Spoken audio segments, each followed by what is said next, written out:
Hello everyone, I'm CoolGuy, welcome back, and today I would like to talk about Apex Legends. I want to establish that this is a Destiny channel, so don't worry, that won't change. Destiny content is first priority. I do play other games though, and it's good for a player to play different games. So when I talk about Apex Legends, it's a big thing for me. For 4 years, I've only covered Destiny content on my channel, and in that time frame, it's never featured any other game.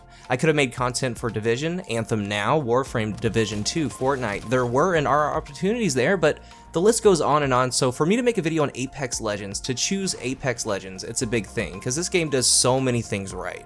And I feel that if I were to make more videos on this game, I feel that I could make really good guides for it. So let's first start off with why I think Apex is such a huge success right now currently. And in this video I talk about a lot of good things and some of the reasons why I enjoy it so much, but there are some bad things or some ugly things, and we'll get to those. It all starts with the developer Respawn. The core team consists of some of the original Call of Duty devs like Vince Zampella. And that's old school Call of Duty that players remember and love. They started Respawn, they made Titanfall, and that franchise is criminally underrated. They just put it out in between Battlefield and Call of Duty, and that's a no-no. They made the game how they envisioned it. They made the game how they wanted to make the game. They didn't have EA breathing down their neck in the development process. There was no deadline for the game. A lot of games, let's say, one will come out November 29th. So there is a release date, so the development studio has a time frame in which they need to get the game done. Think about all the games that could have used just a little bit more time before they launched. Fallout 76, Destiny, possibly Anthem right now. With a release date, that means not only having the complete game done, but future plans for DLC, future content, the addition of microtransactions if the game has them. That doesn't happen in a perfect world. So Respawn did this on their own time, with no one breathing down their neck, no launch date, and guess what? The game came out extremely polished. Respawn had full creative freedom, and it shows, because it could have been a colossal failure. Especially since they designed it as free to play, they bet on themselves, and they won. They took a game mode that's been beat to death, Battle Royale, and made it something completely new, something that is their own. And for a Battle Royale, this got some really cool additions. Innovative additions like a very well thought out elite ping system, a well thought out respawn system.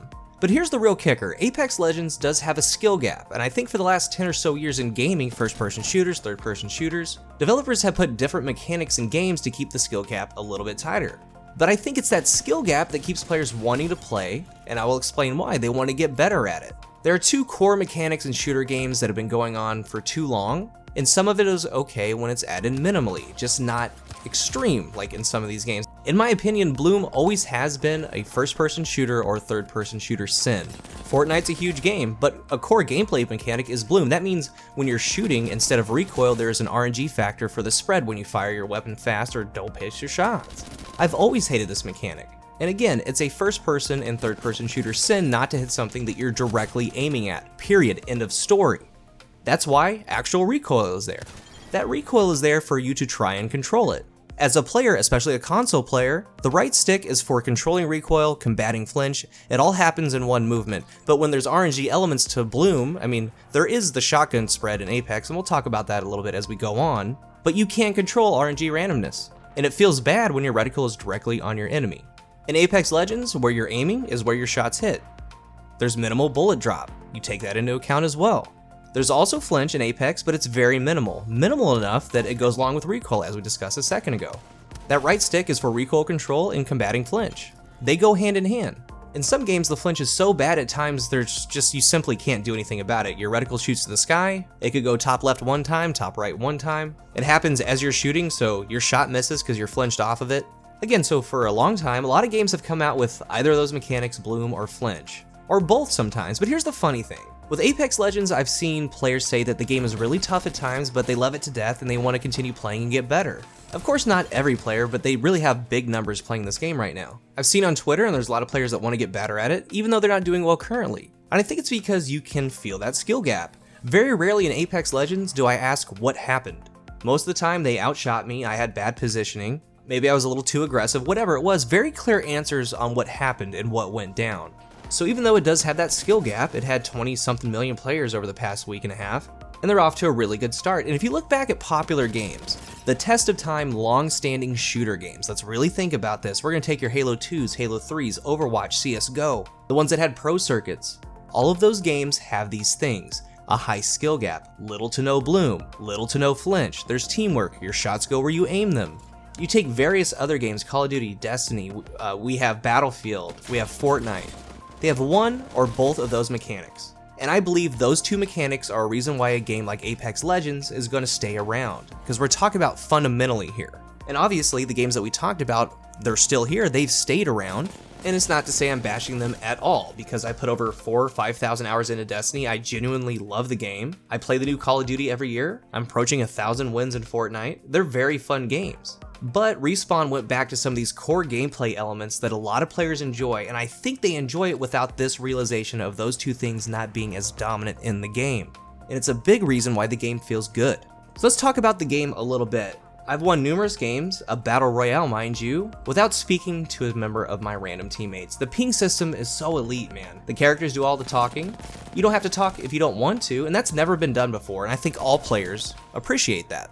The weapons each have their own identity, recoil patterns, strategy behind them, different damage profiles, rate of fires. Each one feels different, and that's a real important thing. Within each weapon type they're tiered, some are better than others, and a lot of it comes down to personal preference. Currently, they just added a new AR, the Havoc. I personally enjoy the Wingman Carbine, R99, EVA Auto, Peacekeeper, things like that. The loot system's decent, just play, get random loot, every couple of levels of rank up, all cosmetic. It's a free-to-play game, so they make money there. Each legend has their own identity, their own skills to master. That's another layer to enjoy. You can be support, play aggro, be aggressive. It's really fun. It's like an Overwatch spin on a battle royale. The movement is exceptional, knee slide, strafing, climbing, very intuitive, very fluent.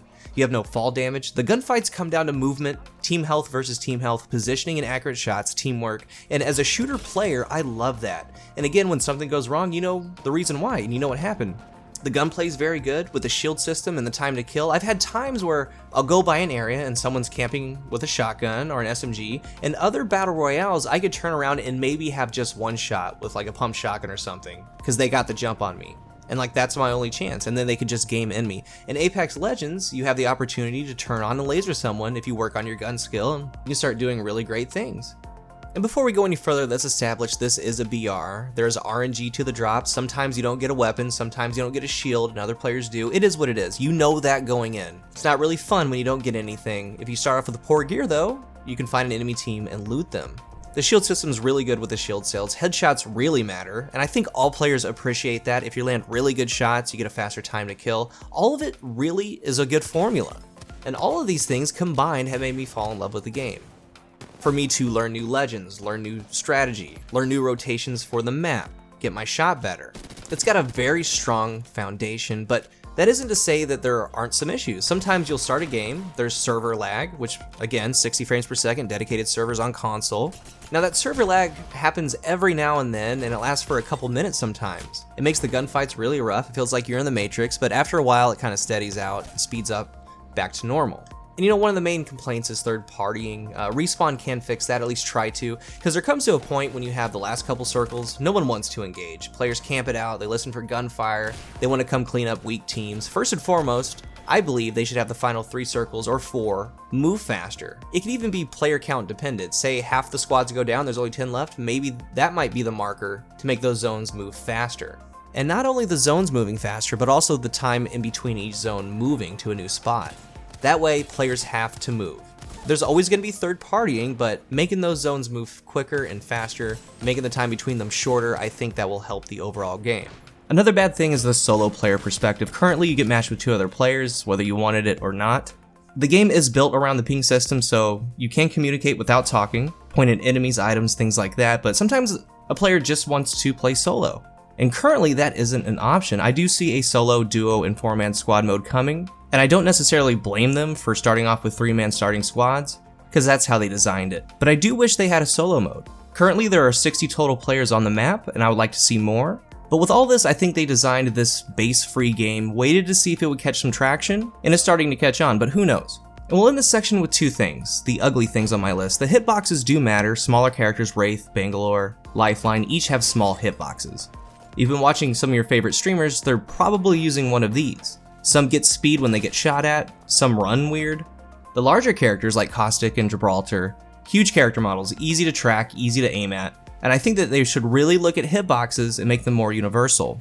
The last thing is non-opaque banners and items that you ping. You simply can't see through them. If an enemy is standing by one of those items that's pinged, or maybe your fallen teammate, you literally can't see them. And I hope that there's going to be a patch or a change to that in the future. But there isn't anything too glaring that I've found. But as the game gets played more things will be discovered. And hopefully they'll fix them quickly. But if you have anything, let's talk about it in the comments section. So let's close by saying that Apex is in its infancy. And again, I put a lot of time into it. I'm almost to level 100. The overall health of this game, the longevity of this game comes down to Respawn. They already made it free to play, which is fantastic. They have a really strong base and foundation to build off of here, but it comes down to things like how much are they going to charge for the battle pass? How frequently are they going to fix bugs? How will they innovate game modes? Will they do maybe a 4-man squad? How transparent they are? All of it. The battle pass price alone might make or break the game out of the gate. They have to be very careful, but if they play their cards right, this game could stay. So being a shooter game, I know a lot of you out there might have played it. What are your thoughts? What do you like? What do you don't like about it? Also, let me know if you'd like to see guides for it. Thank you guys for watching, and until the next one, I am CoolGuy.